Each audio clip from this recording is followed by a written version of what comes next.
मित्रांनो, प्रत्येकाच्या आयुष्यामध्ये असे काही गोड प्रसंग घडलेले असतात आणि ते प्रसंग त्याला शेवटपर्यंत जसेच्या तसे आठवत असतात। मी पण आज तुम्हाला माझ्या आयुष्यातला गोड प्रसंग सांगणार आहे। मित्रांनो, ते दिवसच खूप मजेत जायचे। तेव्हा मी नुकताच 12वी पास झालेलो। माझे वय 19 होते आणि 13वी मध्ये माझे ऍडमिशन झालेले। तेव्हा मी नुकताच जवानीमध्ये आलेलो। माझी हाईट जवळपास 6 फुटाच्या आसपास होती आणि माझा रंगही गोरा होता। म्हणजेच मी एकंदरीत दिसायला खूपच स्मार्ट आणि सुंदर होतो। मी ज्या गावामध्ये राहायचो ते गाव खेडेगाव होते। मी, आई आणि वडील असे आमचे छोटेसे कुटुंब होते।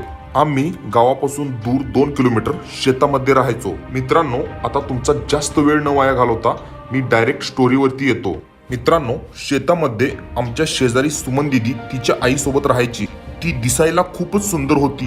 तिची उंची थोडी कमी होती, पण तिचे आंबे टच आणि ताट होते। मी लहानपणापासून सुमन दिदी सोबत पोहायला जायचो, खेळायला जायचो, तिला काम करू लागायचो आणि या ना त्या कारणाने मला तिच्या आंब्याचे दर्शन डेली व्हायचे।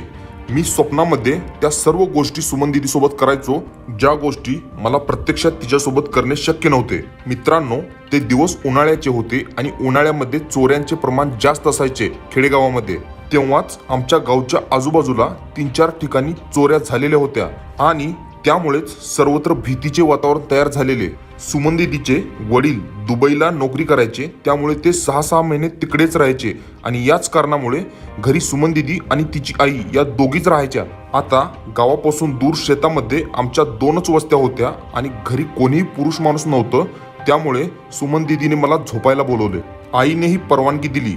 संध्याकाळी मी जेवणानंतर सुमन दीदीच्या घरी गेलो। त्यांचेही जेवण झाले। आम्ही आतून घराला कड्या लावल्या आणि टेरेसवरती झोपायला गेलो। सुमन दीदी, तिची आई आणि मी। चोरांचे वातावरण असल्यामुळे आम्ही तिघे जवळजवळच झोपलो। सुमन दीदीची आई एका बाजूला, मध्ये सुमन दीदी आणि तिच्या दुसऱ्या बाजूला मी। तिघांचे 3 पांघरून होते।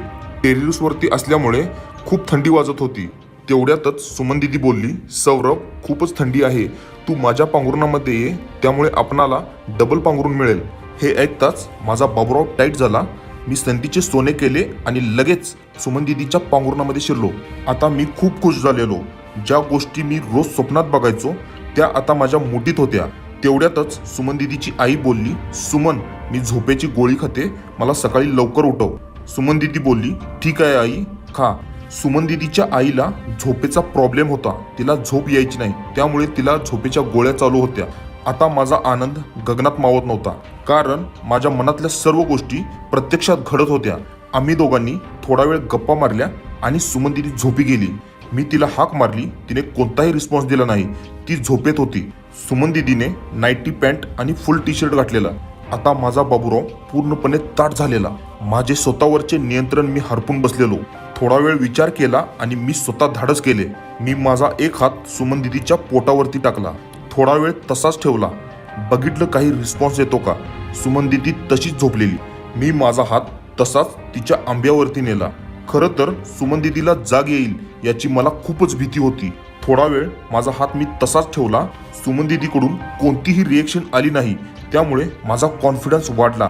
आता मी टी-शर्ट वरून सुमन दीदीचे आंबे बिनधास्तपणे चोळू लागलो होतो। आता भरपूर वेळ तिचे आंबे चोळल्यानंतर मी माझा हात तिच्या नाईटी पॅन्टमध्ये सारला। तसाच तो हात तिच्या चड्डीतून तिच्या चिमणीवरती नेला आणि तिची चिमणी मी चोळू लागलो। थोडा वेळ माझे हे असे चालू राहिले। नंतर माझ्या लक्षात असे आले की सुमन दीदीच्या चिमणीला पाणी सुटले होते, तरी पण ती गाढ झोपेत होती। मला शंका वाटू लागली, सुमन दीदी जागी तर नसेल। आता मी माझे मधले बोट तिच्या चिमणीच्या आतमध्ये सारले आणि आत बाहेर करू लागलो। दुसऱ्या हाताने मी माझा ताटलेला बाबूराव बाहेर काढला आणि तो मी जोराने हलवू लागलो। आता 10 मिनिट ही गोष्ट तशीच चालू राहिली आणि त्यानंतर आम्ही दोघेही गळलो। मी तर गळलोच, त्यासोबत सुमन दीदीच्या चिमणीतूनही पाणी आलेले, तरीही ती झोपेतच होती। माझ्या मनात शंका होती। थोड्या वेळाने मीही झोपी गेलो। दुसऱ्या दिवशी मी ऑब्झर्व केले, सुमन दीदी माझ्यासोबत अगदी रेग्युलर सारखी वागत होती। जणू तिचे असे वागणे होते की रात्री माझ्यासोबत काहीच झाले नाही।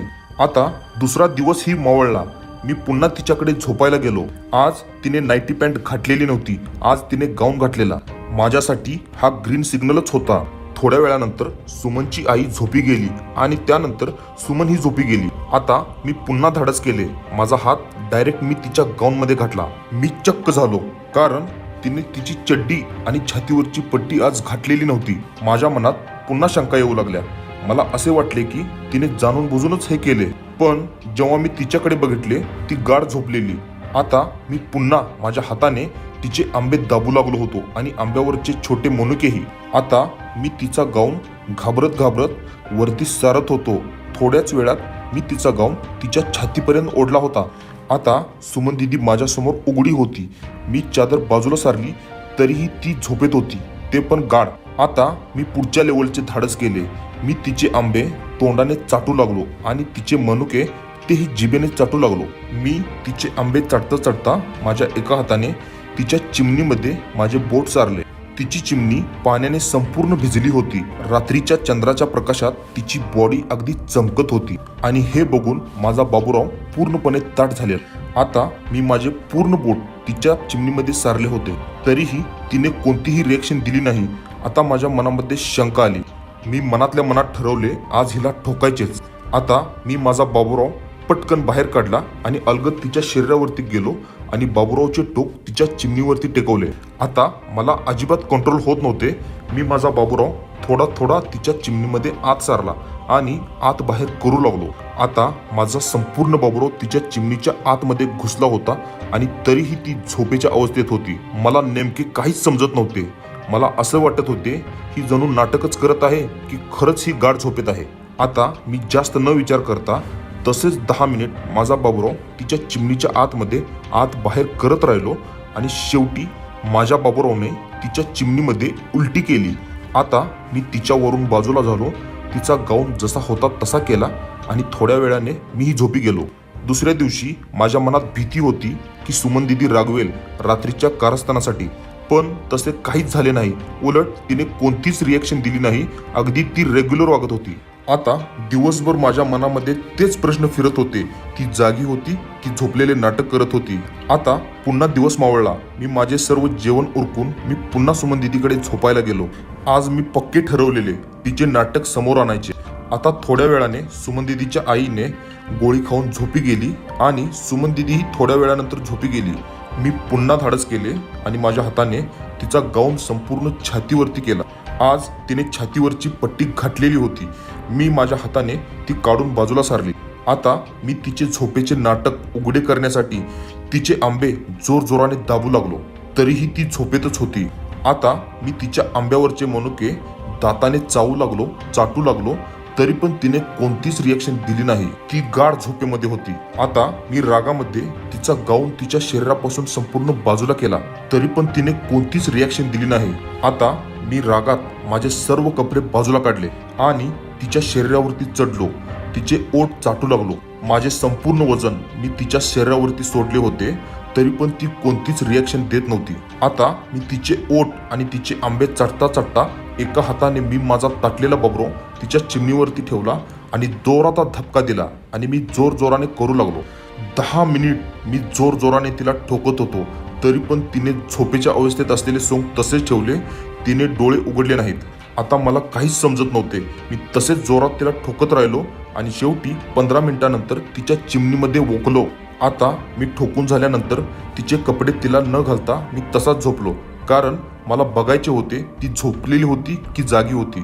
आता दुसऱ्या दिवशी मी तिच्या समोर गेलो तिची रिॲक्शन बघण्यासाठी, पण तिची रिॲक्शन काहीच नव्हती. ती अगदी रेग्युलर माझ्यासमोर वागत होती, जणू रात्री काहीच झाले नाही. आता माझा कंट्रोल सुटलेला. मी धाडस करून दीदीला विचारले, मी एक गोष्ट तुला विचारू का? तर ती बोलली, विचार ना, लाजतोस काय? मी घाबरतच बोललो, रागावणार नाहीस ना?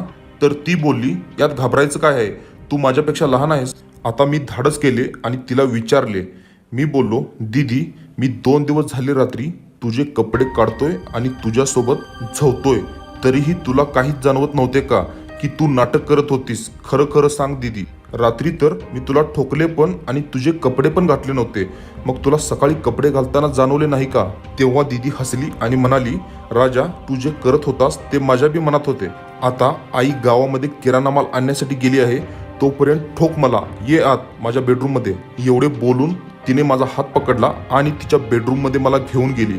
आता मी बेभान होऊन तिच्यावरती तुटून पडलो होतो आणि तिचे ओठ चोखू लागलो होतो. एका हाताने तिचे आंबे चोळत होतो आणि दुसऱ्या हाताने तिच्या चिमणीवरती घासत होतो आणि थोड्याच वेळानंतर मी तिला पुन्हा एकदा ठोकून काढले. मित्रांनो, आता पुढील 3 वर्षामध्ये रात्री झोपण्याच्या निमित्ताने आणि दिवसातून तिच्या आईला चुकवून 3 ते 4 वेळा मी डेली तिला ठोकत होतो. मित्रांनो, आज माझे लग्नही झाले आहे आणि मला 2 मुलेही आहेत. तरी पण कधी कधी एकांतामध्ये जुन्या गोष्टी आठवल्या की मनामध्ये समाधानही होते आणि काही गोष्टींची उणीवही भासते. सुमन दीदीचेही लग्न झाले आहे आणि तिला मुलेही आहेत. तरी पण जेव्हा आम्हाला आठवण येते तेव्हा आम्ही मनसोक्त फोनवरती बोलतो आणि जेव्हा जेव्हा संधी मिळेल तेव्हा आम्ही भेटतोही. मित्रांनो, बाकी तुम्हाला माझ्या जीवनातली ही घटना कशी वाटली हे मला कमेंटमध्ये कळवा. व्हिडिओ जर आवडला असेल तर व्हिडिओला लाईक करा आणि अशाच प्रकारच्या नवनवीन व्हिडिओसाठी चॅनलला सबस्क्राईब करा आणि समोरची बेल आयकॉन दाबा.